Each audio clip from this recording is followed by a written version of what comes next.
Hey,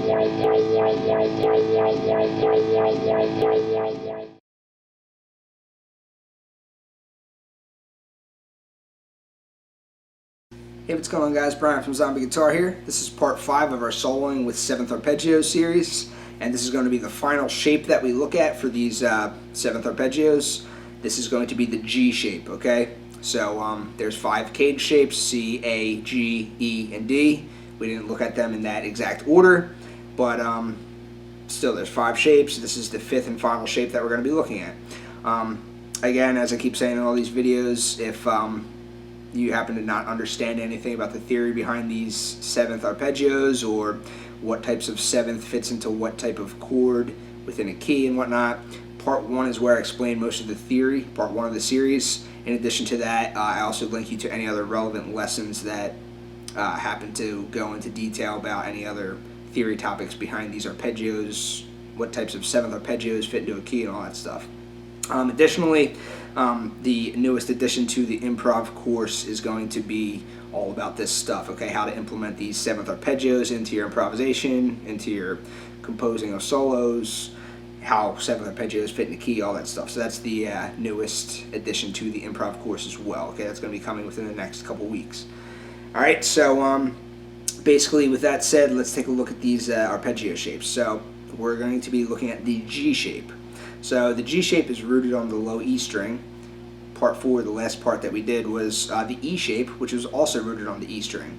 So just to recall from part 4, the E shape looks like this. So let's say we want to do a C major chord in the E shape. You would first find your root note here, 8th fret, that's your note C. So this would be a C major in the E shape. You could also play a C major chord in the G shape, but you would be going this way. You'd be adding notes in this direction, okay? So you'd still find your root note on the low E string right here, 8th fret C, but you would instead apply this shape to it. This is the G shape.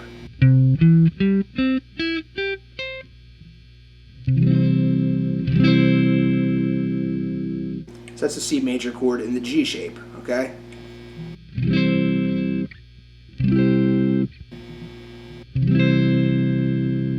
It's the same chord, you're just doing a different shape of it. So it's kind of tough to play that chord as a full chord, but just knowing that that shape is available so you can locate your chord tones and whatnot. Alright, so you don't usually see a minor chord played in the G shape simply just because it's not possible to play a full 6-string chord, full 6-string minor chord using the G shape, okay? But as we work through this lesson, you'll see why that's the case. So anyway, that's the shape we're going to be working from. So the first thing you want to do is you want to look at just your major arpeggio shape using this shape, okay? So again, we just did it, but this is your major arpeggio shape.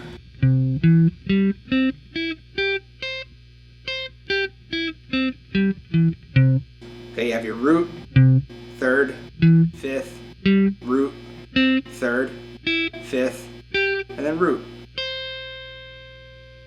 Okay, but for to make this a little easier, I'm going to take the 3rd that is found here on the B string, and I'm going to put it over here instead, okay? So you can also play the same, or just major arpeggio shape like this.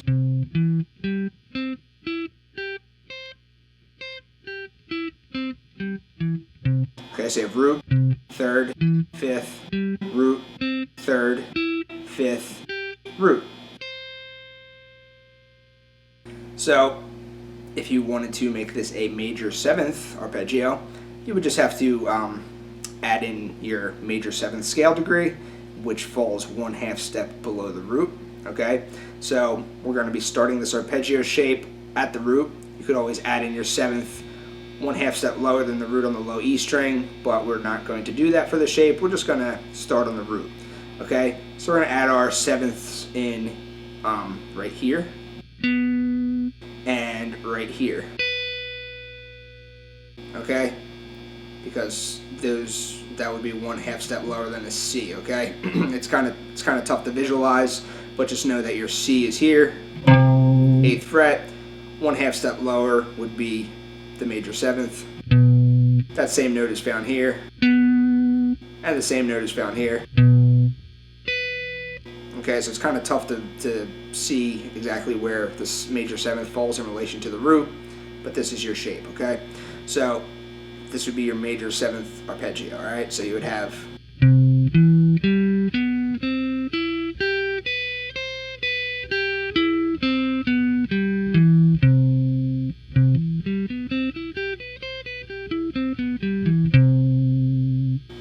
all right, so that's your major 7th arpeggio in the G shape.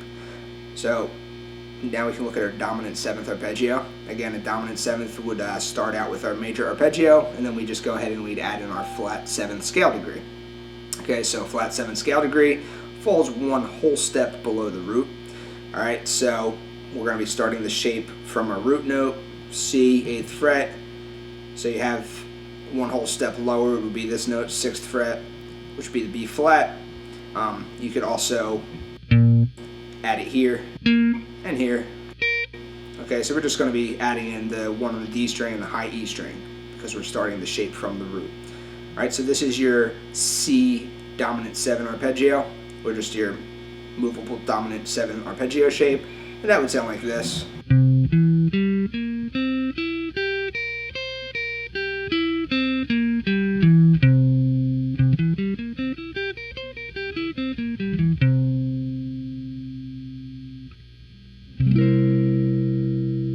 Okay, so that's your dominant 7 arpeggio shape. Now we're going to look at our minor 7 arpeggio shape. So we could stick with our root here. We're going to stick with our C root, but instead now we're going to make it we're going to start out with our minor arpeggio shape. So first, looking at the minor arpeggio without any added 7ths, this would be your minor 7th arpeggio.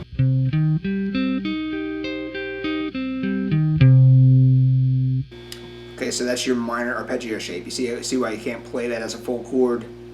It's just a funky shape. But anyway, this is your root. This is your minor 3rd. This is your 5th. Your root. Your minor 3rd. Your 5th. And your root. Okay, so that's your minor arpeggio shape in this particular shape. So you can go ahead and make this a minor 7th arpeggio by adding in your minor 7th scale degree, which is a flat 7 scale degree, which is one whole step below the root. Okay, so since we're sticking with our root here, note C, your note C, one whole step below that would be 6th fret, the note B flat. But we're not going to start this arpeggio on the B flat, but we're still going to use that B flat to locate our other flat 7 scale degrees. So you have one here, and you have one here. Alright, so you can go ahead and play your minor 7th arpeggio in this shape, which would look and sound like this.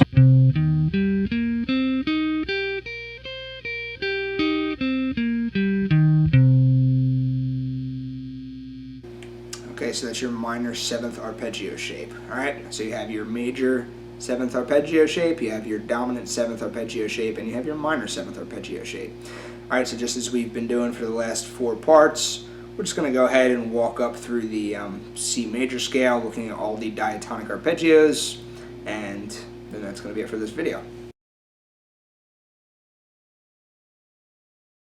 Okay, so starting on the C major chord, your 1 chord is always going to be a major 7th chord. One thing to keep in mind is if you're looking at the chord diagrams, note that I'm not going to be using chord diagrams using the G shape. We're just doing the G shape arpeggios. Typically chords aren't usually played in the G shape, so I'm just using chord diagrams of more common chord shapes that you would actually play. Okay, so you would usually see someone playing a C major 7 chord played like this. Okay, you're not usually going to see someone playing some kind of funky G shape with that major 7. Okay, so the chord diagrams I'm using are still the same root, but more well-known shapes. Okay, so the 1 chord is always a major 7th chord, so you have major 7,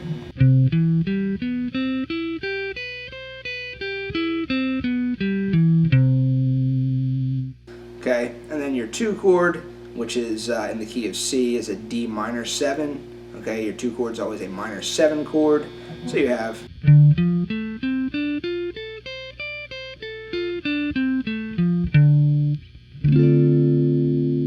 okay, and then your 3 chord is always a minor 7 as well, so E minor 7,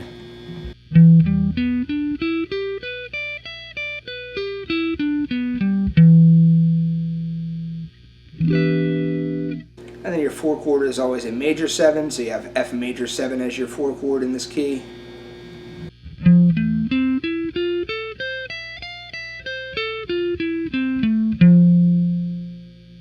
Okay, so F major 7 is your 4 chord.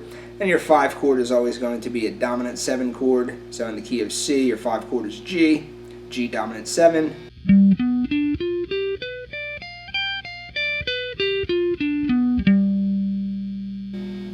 Okay, and then your 6th chord is always going to be a minor 7 chord. So in the key of C, your 6th chord is an A minor 7.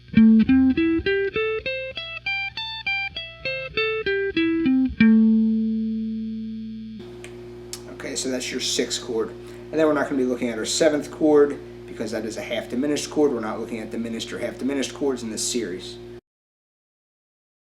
Okay, so those are your major 7th, dominant 7ths, and minor 7th arpeggio shapes for the G shape, okay?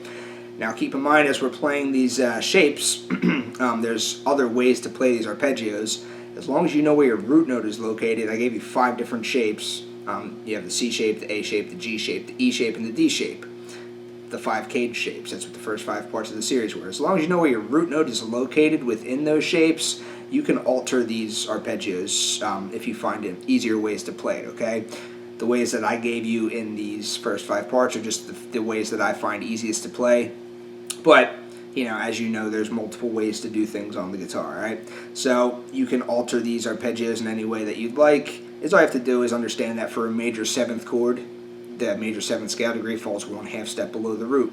For a dominant 7th chord or dominant 7th arpeggio, the dominant 7th scale degree falls 1 whole step below the root.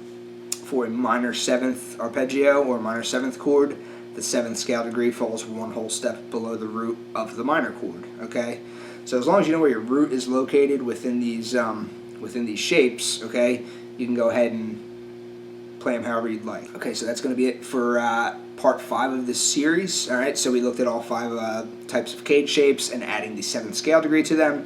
The upcoming parts of the series are going to be where we just focus on one position at a time. Okay, so we're going to start to combine these shapes together. That way you can play everything in just one position instead of jumping around as the chord changes occur and playing an arpeggio here and then here and then here and here, depending on what chord is being played. You can do it all in just one area at a time by combining these different types of shapes together. Alright, so that's what's coming in the upcoming parts of the series. So that's going to be it for today. Thank you for watching. Any questions, feel free to ask. See you next time.